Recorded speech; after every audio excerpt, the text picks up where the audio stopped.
ಸಚಿವ ಬಾಲಕೃಷ್ಣ ಪತ್ನಿಯ ವಿರುದ್ಧ ಅಕ್ರಮ ಆರೋಪಗಳು ಕೇಳಿಬರ್ತಾ ಇದೆ. ನೂತನ ಸಚಿವ ಬಾಲಕೃಷ್ಣ ಅವರ ಪತ್ನಿಯ ವಿರುದ್ಧ ಸಾಲು ಅಕ್ರಮಗಳ ಆರೋಪಗಳು ಬರ್ತಾ ಇದೆ. ಸರ್ಕಾರಿ ಸ್ವತ್ತಿಗೆ ಏಕನಿವೇಶನ ಖಾತಾ ಮಾಡಿ ಹಗರಣ ಮಾಡಿಬಿಟ್ರ ಅಂತ 100 ಕೋಟಿಗೂ ಹೆಚ್ಚು ಮೌಲ್ಯದ ಸರ್ಕಾರಿ ಸ್ವತ್ತಿಗೆ ಕನ್ನ ಹಾಕಿಬಿಟ್ರ. ಕುರುಬರಳ್ಳಿ ಗ್ರಾಮದ ಸರ್ವೆ ನಂಬರ್ 158 158ರಲ್ಲಾಗಿರುವಂತಹ ಅಕ್ರಮ ಅಂತೆ. ತಾವರೆಕೆರೆಯ ಹೋಬಳಿಯ ಕುರುಬರಹಳ್ಳಿಯ ಗ್ರಾಮದಲ್ಲಿ ಬರುವಂತ ಜಾಗ ಇದು ಯಶವಂತಪುರ ವಿಧಾನಸಭಾ ಕ್ಷೇತ್ರದ ತಾವರೆಕೆರೆಯ ವ್ಯಾಪ್ತಿಯಲ್ಲಿ ಬರುತ್ತೆ. ಸಚಿವ ಬಾಲಕೃಷ್ಣ ಪತ್ನಿ ರಾಧಾ ಬಾಲಕೃಷ್ಣ ವಿರುದ್ಧ ಸಾಲು ಆರೋಪ ಬರ್ತಾ ಇದೆ. ಲೋಕಾಯುಕ್ತಕ್ಕೆ ಮತ್ತು ಪ್ರಾದೇಶಿಕ ಆಯುಕ್ತರಿಗೆ ದೂರು ಕೊಡೋ ಕೆಲಸವನ್ನ ಬಿಜೆಪಿಯ ಮುಖಂಡ ಎನ್ಆರ್ ರಮೇಶ್ ಅವರಿಂದ ಆಗಿದೆ. ದೂರು ಕೊಡುವಂತ ಕೆಲಸ ಆಗಿದೆ. 100 ಕೋಟಿಗೂ ಹೆಚ್ಚು ಮೌಲ್ಯದ ಸರ್ಕಾರಿ ಸ್ವತ್ತಿಗೆ ಕನ್ನ ಹಾಕಿಬಿಟ್ರು ಅಂತ ನೂತನ ಸಚಿವ ಬಾಲಕೃಷ್ಣ ಅವರ ಪತ್ನಿಯ ಮೇಲೆ ಬರ್ತಿರೋ ಆರೋಪ ಇದು.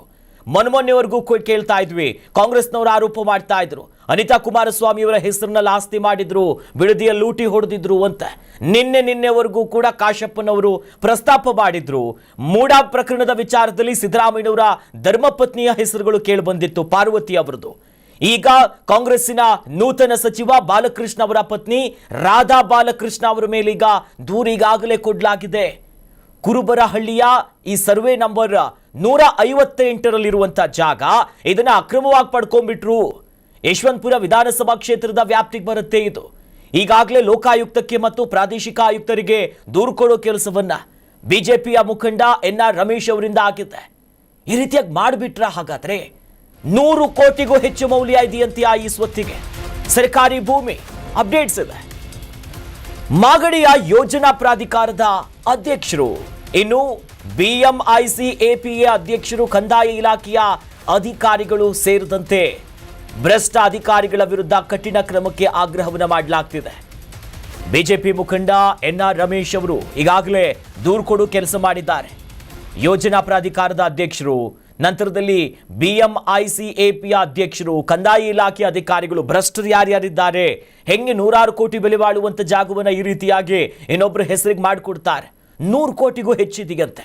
ಆ ಖಾತೆಗಳನ್ನ ಬದಲಾವಣೆ ಮಾಡಿಕೊಳ್ಳೋದು, ಈ ಸ್ವತ್ತಿಗೆ ಸಹಿ ಹಾಕೋ ಕೆಲಸಗಳು ಹೇಗಾಯ್ತು ಅಂತ ನೋಡಿ. 2006ರಲ್ಲಿ ಎಟಿ ರಾಮಸ್ವಾಮಿ ಆಯೋಗ ನೀಡಿರುವ ವರದಿಯಲ್ಲಿ ಇರುವಂತಹ ಸರ್ಕಾರಿ ಸ್ವತ್ತುಗಳನ್ನ ಪೋಡಿ ಮಾಡುವುದು, ಖಾತಾ ಮಾಡುವುದು, ಇವೆಲ್ಲ ಕೆಲಸ ಆಗಿರೋದು ಬಹಳ ಸ್ಪಷ್ಟವಾಗಿದೆ. ಯಶವಂತಪುರ ವಿಧಾನಸಭಾ ಕ್ಷೇತ್ರದ ತಾವರೆಕೆರೆಯಲ್ಲಿ ಬರುವಂತ ಅಲ್ಲಿನ ಕುರುಬರಹಳ್ಳಿಯ 158ರಲ್ಲಿ ಸುಮಾರೊಂದು 100 ಕೋಟಿಗೂ ಹೆಚ್ಚು ಮೌಲ್ಯದ 8 ಎಕರೆಯಷ್ಟು ಸರ್ಕಾರಿ ಸ್ವತ್ತನ್ನ ಸಚಿವ ಬಾಲಕೃಷ್ಣ ಅವರ ಧರ್ಮಪತ್ನಿ ರಾಧಾ ಬಾಲಕೃಷ್ಣ ಅವರ ಹೆಸರಿಗೆ ಪಹಣಿಯನ್ನ ಮಾಡಿಕೊಳ್ಳಲಾಗಿದೆ. ಇನ್ನು ಉತ್ತರಹಳ್ಳಿಯ ಹೋಬಳಿಯ ಯುಎಂ ಕಾವಲ್ ಗ್ರಾಮದ ಸರ್ವೆ ನಂಬರ್ 18ರ ಸುಮಾರು 200 ಕೋಟಿಗೂ ಹೆಚ್ಚು ಮೌಲ್ಯದ 8 ಎಕರೆಯಷ್ಟು ಸರ್ಕಾರಿ ಬಂಡೆ ಸ್ವತ್ತನ್ನ ಕಾಂಗ್ರೆಸ್ ಮುಖಂಡರಾದ ಮಂಜುನಾಥ್, ಶೋಭಾ ಸೇರಿದಂತೆ ಉಮೇಶ್ ಬಾಬು ಎಸ್ಸು, ಇನ್ನು ಅನೇಕರ ಹೆಸರಿದೆ, ಬಿಕೆ ರಾಘವೇಂದ್ರ ಅವರ ಹೆಸರಿಗೆ ಪಹಣಿಯನ್ನ ಮಾಡಿಕೊಡ್ಲಾಗಿದೆ. ಇಲ್ಲಿ ಭ್ರಷ್ಟಾಚಾರ ಆಗಿದೆ, ಇವರೆಲ್ಲರೂ ಕೂಡ ಭಾಗಿಯಾಗಿದ್ದಾರೆ ಅನ್ನುವಂತ ಸಾಲು ಗಂಭೀರ ಆರೋಪವನ್ನ ಬಿಜೆಪಿಯ ಮುಖಂಡ ರಮೇಶ್ ಅವರು ಮಾಡಿರುವಂತದ್ದೀಗ ದೂರು ಕೂಡ ಕೊಟ್ಟಿದ್ದಾರೆ.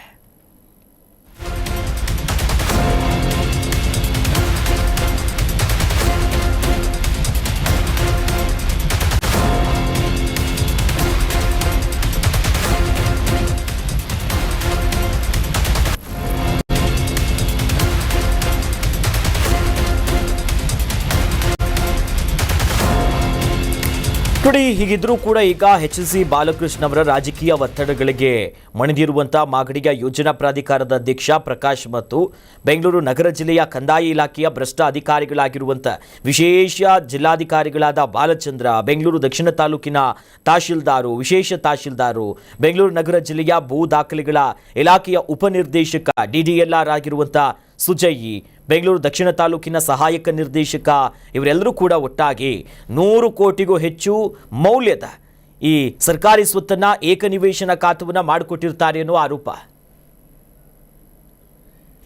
ಇದಕ್ಕೆ ಸಂಬಂಧಪಟ್ಟಂತೆ ದೂರುದಾರ ಸ್ವತಃ ಬಿಜೆಪಿಯ ಮುಖಂಡ ಎನ್ಆರ್ ರಮೇಶ್ ಅವರು ನಮ್ಮ ಜೊತೆ ಜಾಯ್ನ್ ಆಗ್ತಿದ್ದಾರೆ. ಸರ್ ನಮಸ್ಕಾರ. ನಮಸ್ಕಾರ, ಹೇಳಿ ಸರ್. ಸರ್, ಮೊನ್ನೆವರೆಗೂ ಕೂಡ ನಾವು ಮೂಡ ಕೇಳ್ತಿದ್ವಿ, ನಂತರದಲ್ಲಿ ಬೇರೆ ಬೇರೆ ಪ್ರಕರಣ ಕೇಳ್ತಾ ಇದ್ವಿ. ಈಗ ನೂತನ ಸಚಿವರ ಧರ್ಮಪತ್ನಿ ಮೇಲೆ ಇಷ್ಟೊಂದು ಆರೋಪ. ಸರ್, ಯಾವಾಗ ಇಂಥದ್ದು ನಿವೇಶನಗಳನ್ನ ಮಾಡ್ಕೊಂಡಿರೋದು, ಏನೆಲ್ಲ ಹೇಳ್ತೀರಾ ಸರ್? ಪ್ರಕರಣಗಳು ಇವತ್ತು ನಾನು ದೂರು ಕೊಟ್ಟಿರುವಂತದ್ದು ಪ್ರಾದೇಶಿಕ ಆಯುಕ್ತರಿಗೆ ಮತ್ತು ಕಂದಾಯ ಇಲಾಖೆ ಅಪರ ಮುಖ್ಯ ಕಾರ್ಯದರ್ಶಿಗಳು ಹಾಗೆ ಲೋಕಾಯುಕ್ತದಲ್ಲಿ. ಇದನ್ನ ನಾನು ಕಳೆದ 8-10 ತಿಂಗಳ ಕೆಳಗೆ ಇದನ್ನ ಬಯಲ್ಗೆಳ್ದಿದ್ದೆ. ಆಗ ಏನ್ ಮಾಡಿದ್ರು ಇವರು, ಮೊದಲನೆಯದು ಆಗಿನ ಶಾಸಕ ಈಗಿನ ಸಚಿವರಾಗಿರ್ತಕ್ಕಂಥ ಎಚ್ ಸಿ ಬಾಲಕೃಷ್ಣರವರ ಧರ್ಮಪತ್ನಿ ಹೆಸರಿಗೆ 4 ಜನರು ಅವ್ರ ಹೆಸರಿಗೆ ಈ ಹಿಂದೆ ಗ್ರಾಂಟ್ ಆಗಿತ್ತು ಲ್ಯಾಂಡ್ ಅನ್ನೋ ಹೆಸರಿನಲ್ಲಿ ಜಮೀನು ರೈತರಿಗೆ ಏನ್ ಕೊಡ್ತಾ ಇದ್ರು, ಅದು ಮಾಡಿದ್ದಾರೆ ಅನ್ನೋ ಇದಿಟ್ಕೊಂಡು ಗ್ರಾಂಟ್ ಲ್ಯಾಂಡ್ ಆಗಿ ಅದಂಗೆ ದಾಖಲೆ ಸೃಷ್ಟಿ ಮಾಡ್ಕೊಂಡಿರ್ತಾರೆ. ಅವರ ಮೂಲಕ ಇವರು ಕಳೆದ ವರ್ಷ ಏಪ್ರಿಲ್ ಮೇ ತಿಂಗಳಲ್ಲಿ ನರಸಿಂಹಯ್ಯ ಅನ್ನೋರ ಮಗ ಶಿವಣ್ಣ ಅನ್ನೋರು, ನಾಗಮ್ಮ, ನೀಲಮ್ಮ ಮತ್ತು ಗಂಗೂಬಾಯಿ, ಈ 4 ಕುಟುಂಬಗಳಿಂದ 8 ಎಕರೆ 20 ಗುಂಟೆ ಸರ್ಕಾರಿ ಸ್ವತ್ತನ್ನ ಇವರು ರಿಜಿಸ್ಟರ್ ಮಾಡಿಸ್ಕೊಂಡಿರ್ತಾರೆ. ರಿಜಿಸ್ಟರ್ ಮಾಡಿಸ್ಕೊಂಡ್ಮೇಲೆ ಅವ್ರ ಹೆಸರಿಗೆ ಪೋಡಿ ಮಾಡ್ಬಿಟ್ಟಿರ್ತಾರೆ, ಪಾಣಿ ಮಾಡಿ ಪೋಡಿ ಕೂರಿಸ್ಬಿಟ್ಟಿರ್ತಾರೆ. ಅದು ಮಾಡ್ಲಿಕ್ಕೆ ಬರಲ್ಲ.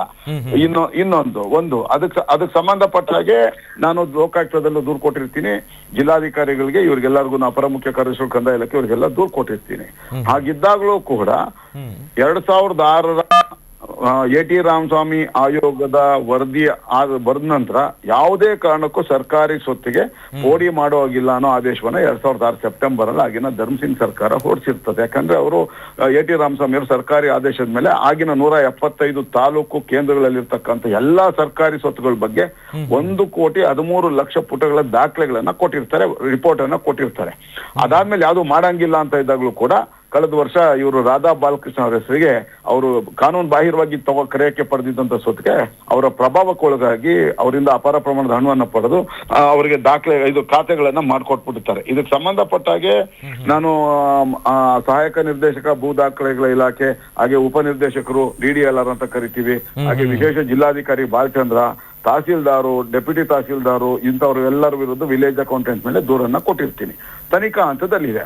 ಅದ್ರ ಜೊತೆಗೆ ಇವರು ಪ್ರಾದೇಶಿಕ ಆಯುಕ್ತರು ಇದ್ರ ಬಗ್ಗೆ ಯಾವುದೇ ಒಂದು ಟ್ರಾನ್ಸಾಕ್ಷನ್ ಆಗಬಾರ್ದು ಅನ್ನೋ ಸ್ಪಷ್ಟವಾದಂತ ಆದೇಶವನ್ನ ಕೂಡ ಕೊಟ್ಟಿರ್ತಾರೆ. ಹಾಗಿದ್ದಾಗ್ಲೂ ಕೂಡ ಈಗ ಮಾಗಡಿ ಯೋಜನಾ ಪ್ರಾಧಿಕಾರದ ಅಧ್ಯಕ್ಷರಾಗಿರ್ತಕ್ಕಂಥ ಸ್ವತಃ ಬಾಲಕೃಷ್ಣರವರ ಬೆಂಬಲಿಗನಾಗಿರ್ತಕ್ಕಂಥ ಪ್ರಕಾಶ್ ಮತ್ತೆ ಇವರೆಲ್ಲ ಸೇರ್ಕೊಂಡು ಹೊಸದಾಗಿ ಏಕನಿವೇಶನ ಖಾತವನ್ನ ಮಾಡ್ಬಿಟ್ಟಿದ್ದಾರೆ.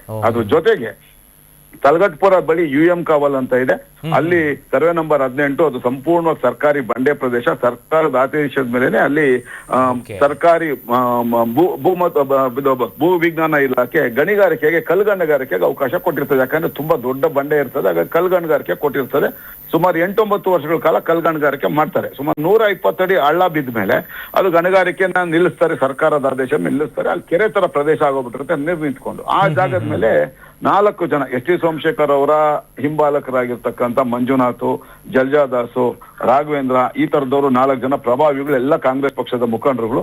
ಅವರು ಅಲ್ಲಿಂದ 1.5-2.5 ಕಿಲೋಮೀಟರ್ ದೂರದಲ್ಲಿ ವಜ್ರಮುನೇಶ್ವರ ದೇವಸ್ಥಾನಕ್ಕೆ ಹೊಂದ್ಕೊಂಡಂಗಿರ್ತಕ್ಕಂಥ ಒಂದು ಸ್ವತ್ತಿಗೆ ಸಂಬಂಧಪಟ್ಟ ದಾಖಲೆಗಳನ್ನ ತಗೊಂಡ್ಬಂದು ಅದನ್ನ ಈ ಜಾಗದ್ದು ಅಂತ ಹೇಳಿ ತೋರಿಸಿ, ನಾನು ಈಗಾಗಲೇ ಹೇಳಿದಾಗೇನೆ ತಿರ್ಗಾ ಅಗೇನ್ ಅದೇನೆ ಬೆಂಗಳೂರು ದಕ್ಷಿಣ ತಾಲೂಕಿನ ತಹಸೀಲ್ದಾರು, ಉಪ ತಹಸೀಲ್ದಾರು, ಹಾಗೆ ನಮ್ಮ ವಿಶೇಷ ತಹಸೀಲ್ದಾರು, ಹಾಗೆ ವಿಶೇಷ ಜಿಲ್ಲಾಧಿಕಾರಿ ಬಾಲಚಂದ್ರ, DDLR, ADLR ಇವ್ರನ್ನೆಲ್ಲರನ್ನು ಅಡ್ಜಸ್ಟ್ ಮಾಡ್ಕೊಂಡು ಖಾತೆ ಅವ್ರ ಹೆಸರಿಗೆ ಪಾಣಿ ಮಾಡಿಸ್ಕೊಂಡ್ಬಿಟ್ಟಿರ್ತಾರೆ. ಅದನ್ನ ವಿರುದ್ಧ ನಾನು ದೂರನ್ನ ಕೊಟ್ಟಿರ್ತೀನಿ. ಈ ಪ್ರಕರಣದಲ್ಲಿ ಕೂಡ ಜಿಲ್ಲಾಧಿಕಾರಿಗಳು ಒಂದು ಸಮಗ್ರವಾದಂತ ಅಧ್ಯಯನ ಮಾಡಿ ಒಂದು ತನಿಖಾ ವರದಿಯನ್ನ ಕೊಡ್ತಾರೆ. ಈ ಸ್ವತ್ತು ಪೋಡಿ ಆಗಿರೋದು ಕಾನೂನು ಬಾಹಿರವಾಗಿರುವಂತದ್ದು, ಇದು ಸರ್ಕಾರಿ ಸ್ವತ್ತು, ಸರ್ಕಾರಿ ಬಂಡೆ ಅನ್ನೋದನ್ನ ಇದೇ ವರ್ಷ ಫೆಬ್ರವರಿ ಕೊಟ್ಟಿರ್ತಾರೆ. ಹಾಗಿದ್ದಾಗ್ಲೂ ಕೂಡ Bengaluru Mysuru infrastructure corridor development authority ಅಂತ ಏನಿದೆ, ಬೆಂಗಳೂರು ಮೈಸೂರು ರಸ್ತೆಗಳ ಮೂಲಭೂತ ಸೌಕರ್ಯಗಳ ಯೋಜನಾ ಪ್ರಾಧಿಕಾರ ಅಂತ ಏನಿರುತ್ತೆ, BMICAP ಅಂತ ಕರೀತಾರೆ. ರಘುನಂದನ್ ರಾಮಣ್ಣ ಅಂತ ಅಧ್ಯಕ್ಷರು, ಅವರು ರಾಜಕಾರಣಿ. ಅವರ ಜೊತೆಗೆ ಇವರು ತಹಸೀಲ್ದಾರು, ಡೆಪ್ಯೂಟಿ ತಹಸೀಲ್ದಾರು, ವಿಶೇಷ ಜಿಲ್ಲಾಧಿಕಾರಿಗಳು ಇವರೆಲ್ಲ ಶಾಮೀಲಾಗಿ ಅವರ ಹೆಸರಿಗೆ ಇವತ್ತು ಏಕನಿವೇಶನ ಖಾತವನ್ನು ಕೊಟ್ಟಿದ್ದಾರೆ. ಹೀಗಾಗಿ 2 ಪ್ರಕರಣಗಳಲ್ಲಿ ಸುಮಾರು 300 ಕೋಟಿಗೂ ಹೆಚ್ಚು ಬೆಲೆ ಬಾಳುವಂತ ಅತ್ಯಮೂಲ್ಯವಾದಂತ ಸರ್ಕಾರಿ ಸ್ವತ್ತುಗಳು ಸರ್ಕಾರಿ ಪ್ರಭಾವಿ ಸರ್ಕಾರಿ ನೆಲಗಾರರ ಪಾಲಾಗಂಗ್ ಮಾಡಿದ್ದಾರೆ ಈ ಎಲ್ಲ ಭ್ರಷ್ಟಾಧಿಕಾರಿಗಳು ಸೇರ್ಕೊಂಡು. ಹಾಗಾಗಿ ಇವತ್ತು ನಾನು ಲೋಕಾಯುಕ್ತದಲ್ಲಿ, ಹಾಗೆ ವಿಶೇಷ ನಮ್ಮ ಅಪರ ಮುಖ್ಯ ಕಾರ್ಯದರ್ಶಿಗಳು ಕಂದಾಯ ಇಲಾಖೆ, ಹಾಗೆ ನಮ್ಮ ಪ್ರಾದೇಶಿಕ ಆಯುಕ್ತರಿಗೆ ದೂರನ್ನ ಕೊಟ್ಟಿದ್ದೇನೆ.